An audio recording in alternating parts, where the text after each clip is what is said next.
get that. Awesome. So for those of you who do not know me, I am Becky Anthony. I'm the one that you get with ESA. I'm the one you get all of the emails from for many, many things. And so I just wanted to thank you all for taking time to join us for the training. You're saving yourself an early wake up on Monday morning by joining us virtually. So you have joined if you were here for judges training, you have joined the right spot. And training today, we will be wrapped up within a half hour with time for questions at the end. So if you do have questions, post them in the chat. Feel free to ask them at the end of the presentation. If you want to unmute yourself at the end of the presentation, that's fine too. Today's training is going to be run by our student competition co-chairs, Floyd Shackley and Karen Poe. We're very excited to have them as our competition co-chairs this year. They're amazing at what they do, and I'm excited to turn it over to them to dive into today's training. So Karen, I believe you're up. All right. Well, thank you, Becky, for the introduction. And hi, everyone. Thank you for joining us today for the student competition judges training, especially on Halloween. It's a very festive time to gather here together. And sure, Halloween can be, a little spooky, but student competition judging doesn't have to be, at least not after today. So for today's presentation, we'll go over all the essential information that you'll need to know before you embark on this really fun journey with us of being a student competition judge. So we'll go over some of the general procedures and then talk about the judging rubric. And then we should have time at the end to go over any questions. And just like Becky said, you can add any questions to the chat and we'll try and answer those either during or after the presentation today. And we'll answer as many questions as we can within the 30-minute window. So it's a 30-minute presentation, but please do plan to stay for the entire presentation. We might go over some topics that might not be relevant for all the competition types, but the general judging information will be conveyed throughout the presentation. So we highly recommend that you stay for the entire presentation if you can. Before we actually do get started, I do want to first say a huge thank you to all of you for volunteering your time to being judges for the student competition. We have a ton of sessions, a total of 94 sessions, and to judge all of them, we need a ton of judges. So we could not do this without you, so huge thank you to you and for your service for judging the student competition. Also, I do want to point out huge shout out to Becky Anthony and ESA headquarters also for organizing the student competition on top of all their regular duties as conference organizers. So huge thank you to Becky as well and ESA headquarters. So first things first, you probably should have received an email recently saying that you are a judge, and that email will include your login information to log into the judges portal. Don't select the Join Now button or link. Your credentials should be in the email that you received. But if you're like me and sometimes the email monster strikes yet again and it ate your credential email, don't worry. You can just select forget password, or you can email Becky Anthony at our email on the screen. Now, once you log into the judging portal, you'll kind of see what's on the screen as the screenshot shows you. And when you're ready to start judging, just click on Evaluate Presentations to get started. It should be under the Tasks section. And once you click on Start or Evaluate Presentations, you'll see your list of assigned presentations, and they are listed alphabetically by presentation title. But of course, you can actually sort using different parameters using the Sort drop-down menu in the top left. And then when you're ready to start your scores, like entering your scores, just click on the button that says Start Evaluation. Now, after clicking on that button, you should get to the online judging form, and you'll see the presentation type, you'll see the presentation title and the speaker name, as well as all the different criteria and their different scoring scales. So please double check that the presentation and poster and the presenter information are all correct, because it would be very unfortunate if you accidentally score the wrong presentation or poster or infographic. So just double check that before you start scoring. Now, after scoring is completed, please do take a few moments to add any constructive comments for the student presenter if you have any. And in order to save all your scores, all your comments, and any changes that you make, you click the Submit button. But it's not like a hard submit. It's really just to save your progress for your online judging form. And I also want to re-emphasize that your comments should be constructive and they should be helpful to the student presenter. We do have a couple of pre-populated common comments that you can use as your comments or remarks, or you can write specific comments in the comments box that's on your online judging form. In general, do not judge based on accent or appearance, or avoid judging based on accent or appearance of the student presenter, because these comments and feedback do go back to the students after the meeting. So please be sure that your comments are constructive and helpful for that student's development. Now, if a presenter is a no-show, you basically just skip it and you score the next presentation. You don't enter any scores for no-show presentations. And if you accidentally start scoring it, don't worry, you can just use the home link button to at the top of the screen to exit back out of that scoring form without saving your progress. Now, if you have any conflicts of interest, this can come up. It's totally normal. Don't worry. If you are the student advisor or a member of the student advisory committee or a co-author of the presented work, just recuse yourself from judging that student's presentation or the poster or the infographic with which you have a conflict with. And in this case, you basically just skip it and you don't score the presentation as if that was a no-show. But it does not affect the outcome of awards if you do recuse yourself. So for in-person sessions, we will also have paper judging forms. But at the end of the day, you will be responsible for entering all of your scores online in the online judging portal. The paper forms will be available Monday morning in the judges break room in Camellia rooms 3 through 4. You only need one form to judge all the presentations in your session because we love saving trees. So we are able to kind of put everything, all your presentations onto one form. And again, please remember to submit your scores online, even if you are using the paper judging forms. So all scores and comments have to be submitted online through your judging portal link that we talked about at the beginning of this presentation. The portal is adapted to be used on basically any platform. So if you're using your computer, your phone, or your tablet, the portal should be adapted for any of those platforms. So there's really no excuse to not enter your scores at the end of the day. So please be sure to have your scores entered by 10 p.m. Eastern time on Monday, November 6th, so that Floyd and I have some time to calculate the scores ahead of the student award ceremony. And then the judging portal link should have been sent to you from Becky, but if you are missing that link, just go ahead and email Becky, or if you forgot your password, then click forget password. But if you are an alternate judge, you probably have not received a link, and you probably won't receive a link unless you are called upon to judge. So for the on-demand sessions, you should have also received a judging portal link from Becky already as well. The judging portal for the on-demand sessions actually opened yesterday. So you can actually go in and judge those presentations and posters now if you are a judge for any of the on-demand sessions. But just like our other scorings, your scores will be due by 10 p.m. Eastern time on Monday, November 6th. Now on Monday, which is the big student competition day on site, please make sure to check with your session moderator at least 5 minutes before the start of your session. And this will help us determine if there's any no-show judges so that we can actually call in any alternate judges as we need. In general, make sure you are comfortable before the session starts. As someone who, with personal experience, having to go to the bathroom while having to judge at the same time, it can be a little unpleasant and uncomfortable. And that could, of course, potentially bias your experience or your scoring during the judging process. So please be sure to get comfortable before the session starts. These sessions are about, I think, 1.5, maybe 2 hours. So just keep that in mind before you head into the room.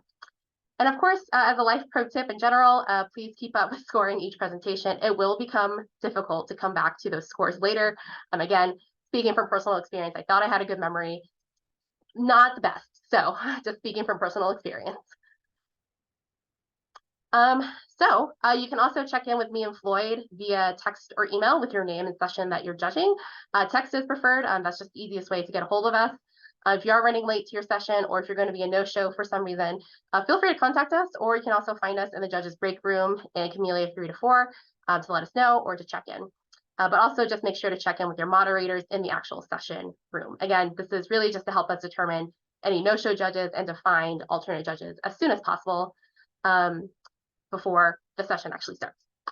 So now I will hand it over to Floyd, and he'll go over the how to judge the posters and the infographics and some of the on-demand materials, and then he'll kind of go into the judging rubrics as well. So one of the changes is that poster setup times for presenters this year has changed to 8 to 9 in the morning of the competition. You may, if you've judged in the past, been able to access it the night before, but that is no longer the case. So the poster presenters will not have their posters up until the morning of the competition. So please, if you are judging posters, try and build in some time during the day after 9 a.m. In order to get over and judge those posters. This is, oh, wait, there we go. Okay, yeah, I already covered all that. Thank you, Becky. So as Karen had mentioned, for those who are judging on demand, that content is already available to you. You can actually view and watch those presentations anytime after yesterday. But those scores, just as a reminder, are due by 10 p.m. because we have to calculate the winners and runners up for those at the same time as we do all the other competitions. So please have your scores submitted through the judging portal by 10 p.m. on Monday. How to watch and view those assigned? Well, there's several options. Option number one is you can go to the online program and look for the student competition icons that are posted there, and that will take you in. But you do have to log in to the online program in order to view your specifically assigned presentations. The other option is from within the program. You can click on 10-minute paper, for instance, for 10-minute papers, use the full schedule navigation and browse by session type. And then choose the on-demand sessions instead of 10-minute papers. The third option is using the session type itself to find the poster and infographics. And all three sessions will take you in to view those exactly the same way. So any of those three routes allows you access to those presentations. How to watch them, for my personal preference when I've done this is to have two screens open. So one with the online program and one with the judging forum. I often do these before I even arrive, where I've got two monitors so I can be doing it at the same time. And since you guys can already be judging, that is an option for those of you who are assigned as on-demand judges. But it is really difficult to switch back and forth. And you can't view the presentations from within the judging portal. So you'd have to be bouncing back and forth anyway. So view it in its own screen, even if you're just doing it on a laptop, and then pop over to the judging portal to enter your scores and feedback. You can't do them both in the same screen. For the rubrics, there are 3 different rubrics, and we're just going to basically give you a quick breakdown. So the rubrics now are inclusive of all the types of content that we have this year. For the 10-minute presentations, it's still roughly the same breakdown. It's 55% content and 45% based on presentation. But keep in mind that the wording in the rubric has been modified to include presentations that are education-based, teaching, or extension presentations, not just those based on standard scientific research. The rubric is exactly the same for in-person and on-demand presentations. And we really encourage you to go ahead and check out the rubric in advance. You don't have to wait. The rubric is already available on the website at the link that you see here at the bottom of the slide. So you can go ahead and look at the rubric and familiarize yourself with the different criteria before you arrive on Monday.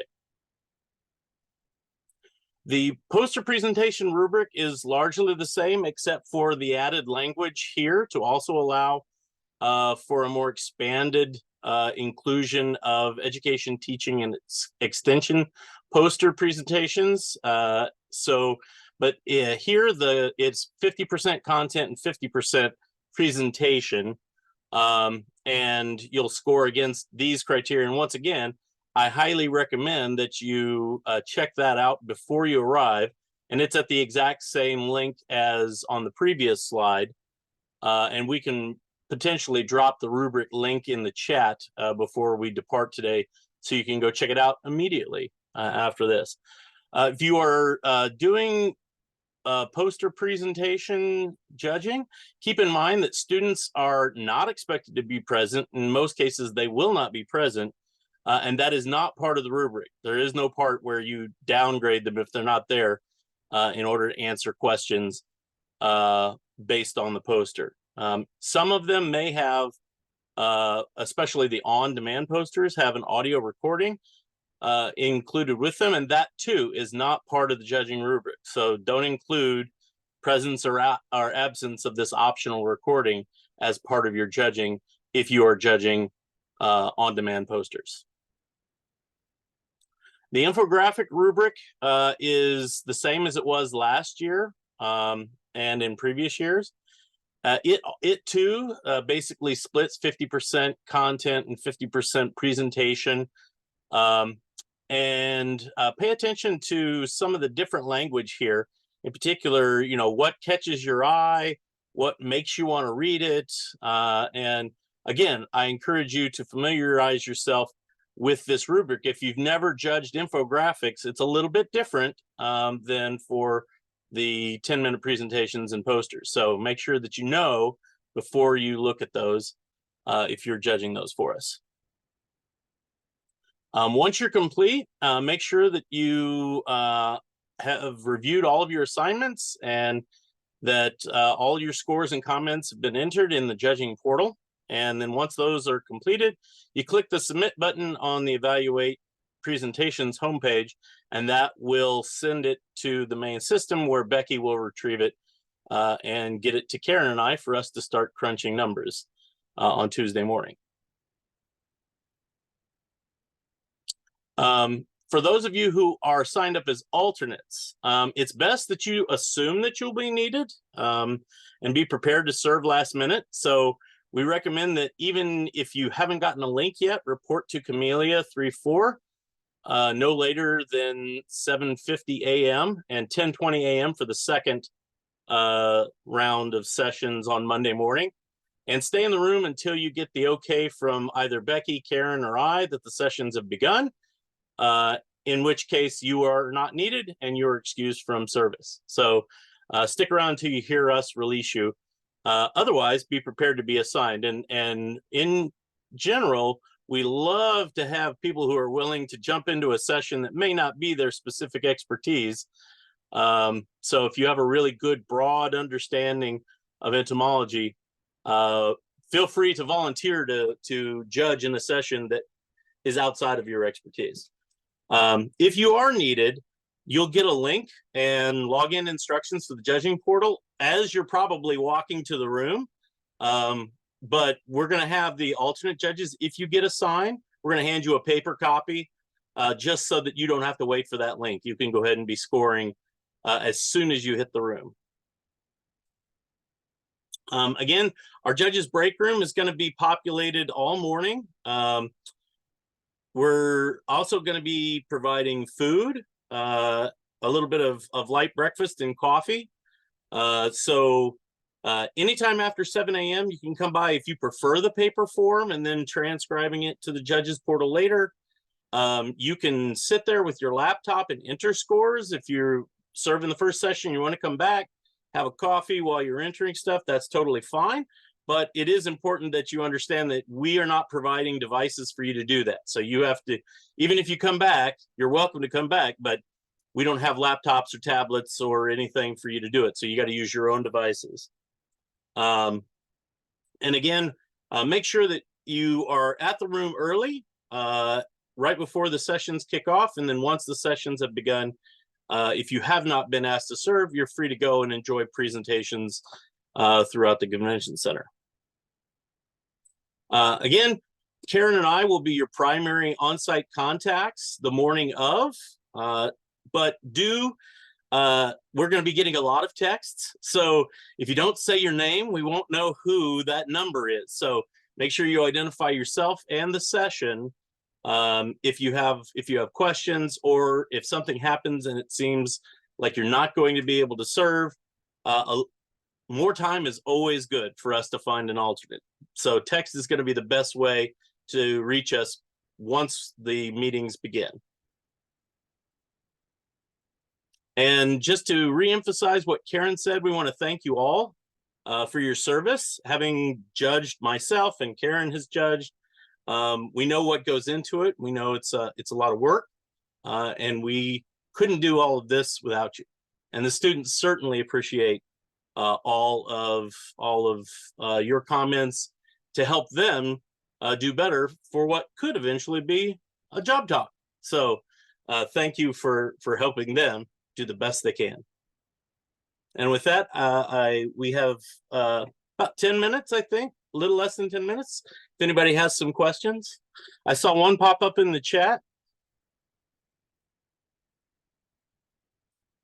Becky, I think this was more for you, about the slide deck being given Yes. to them. I am going to put the slide deck on. I'll put the link in the chat, but it's the judges like information page where you can find the rubric. You can find you'll find the slides. I'll also post the recording from this session all on that website. I'll put it in the chat for y'all in just a second. Anthony. Hey, Becky, and hey, Floyd. Quick question. By the time I was able to sign up for a judge slot, there weren't that many choices left.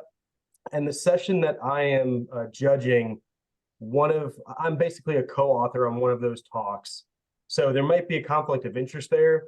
Should I still judge that talk, or should I skip it? You shouldn't judge that talk, but you should judge that session. We have a process by which we'll take into account that you just leave it blank. Okay. If you have a conflict of interest, but we don't want to lose you judging all of the other talks. Gotcha. Yeah. Because then we'd have to find an alternate. So just don't judge the one that you have a conflict of interest with, but judge all the others. Okay, perfect. Thanks, Floyd. Yep. Okay, I just posted in the chat the link for everybody that you can find all of the resources you need. And if, for that matter, you want to print your own rubric and bring it with you, so you're not fighting with a million people to get one on Monday morning, you're welcome to do that too. I did have someone who sent me just a message directly saying that they were originally an alternate, but they have committed in the last couple of days to a poster session. Are they still needed as an alternate? That is correct. If you were originally an alternate and I have emailed you in the last few days and committed you to a specific session, first of all, thank you for doing that for me. I really appreciate it. It's way easier for me to like go in not having a ton of vacancies than than to try to be recruiting people in the moment. But yeah, so if you were an alternate and I assigned you to a session in the last few days, I do not still need you as an alternate, and thank you for judging. But if you haven't received a link, make sure you talk to Becky. Yeah. But you're one of our judges now. I see a new question that says the presentations you judge are all on your portal. And that is correct. Yes. So when you click evaluate presentations, you should see all the presentations in the session to which you were assigned to judge.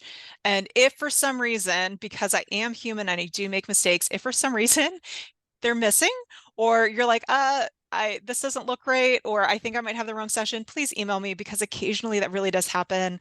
When there are 94 sessions and 3 judges to every session, I make a mistake somewhere along the way. So please let me know if it looks incorrect. At this point, we shouldn't really be adding any presentations, but there could be some drop-offs. But all of the presentations have been assigned already. Correct. Any other questions? Okay.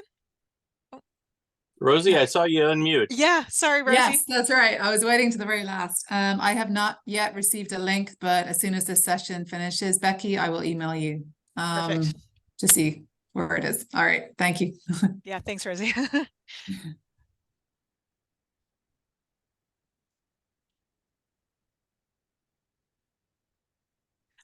So there's a question in the chat that says, what does S in parentheses 1 or R parentheses 1 mean? And I don't actually know what you're referencing.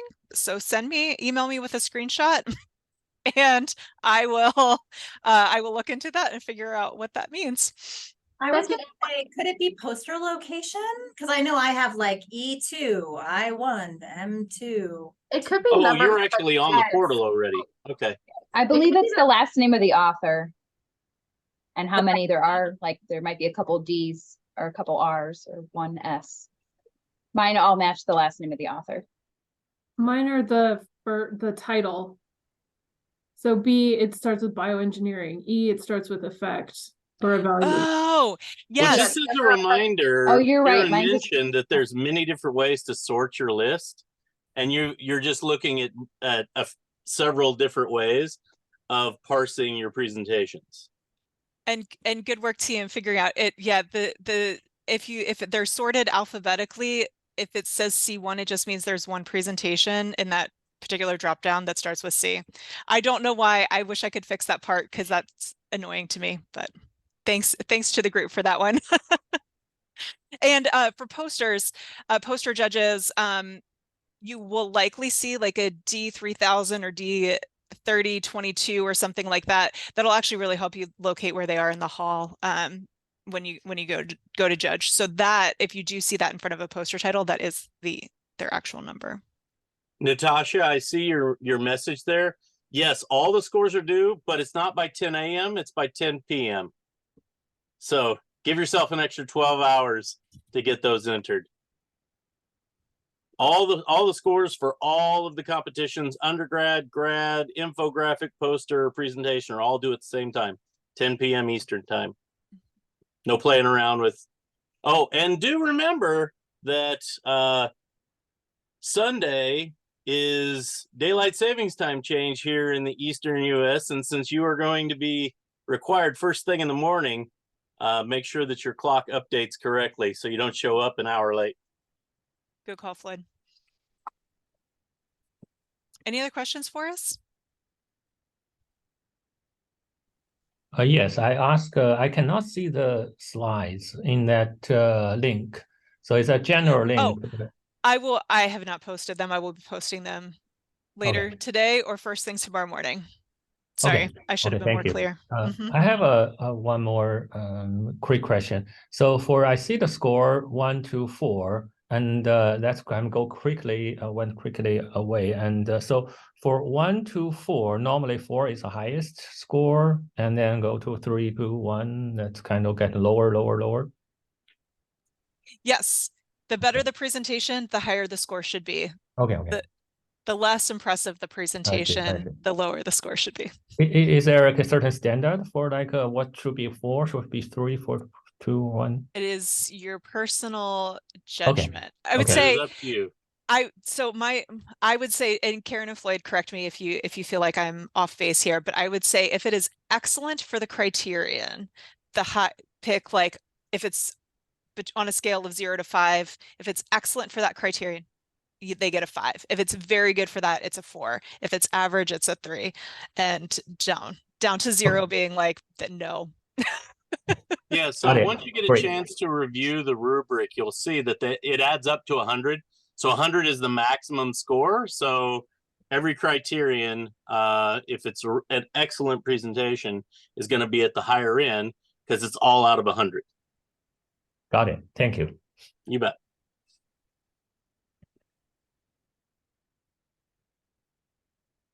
Anything else?